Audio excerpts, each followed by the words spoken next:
मला व्यवसाय करायची खूप इच्छा आहे, पण प्रॉब्लेम आहे ना, माझ्या बिझनेसमध्ये कॉम्पिटिशन खूप आहे.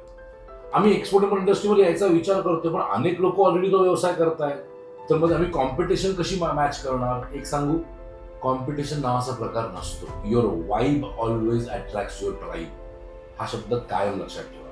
जेव्हा तुम्ही बिझनेस करायला येता, जेव्हा तुम्ही एक नवीन इंडस्ट्रीमध्ये काम करायला येता, त्यावेळेस जी लोक एक्झिस्टिंग आहेत त्यांच्याकडे पण अनसॅटिस्फाय असणारी माणसं असू शकतात. ते लोक तुमचे बायर बनू शकतात. ही झाली पहिली गोष्ट. दुसरी गोष्ट, नवीन बायर्स कायम क्रिएट होत राहतात. सो तुम्हाला तुमचं प्रेझेन्स मार्केटमध्ये दाखवणं आणि बायरच्या पेन पॉईंट भोवती तुमचं मार्केटिंग कॅम्पेन्स क्रिएट करणं, हे जर तुम्हाला प्रॉपरली जमलं, तर जे तुम्ही विचार करताय की माझं कॉम्पिटिशन आहे, लोक जुनी काम करतायत, त्याने काही फरक नाही पडणार.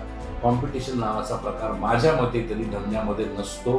तुम्ही स्वतःला वेगळं स्टँड करणं, स्वतःला वेगळं दाखवणं समाजासमोर, तुमच्या मार्केट समोर, हे खूप इम्पॉर्टंट आहे. आणि ज्या दिवशी काहीतरी वेगळं लोकांना दिसतं, कस्टमर आपोआप त्याच्याकडे अट्रॅक्ट होतात.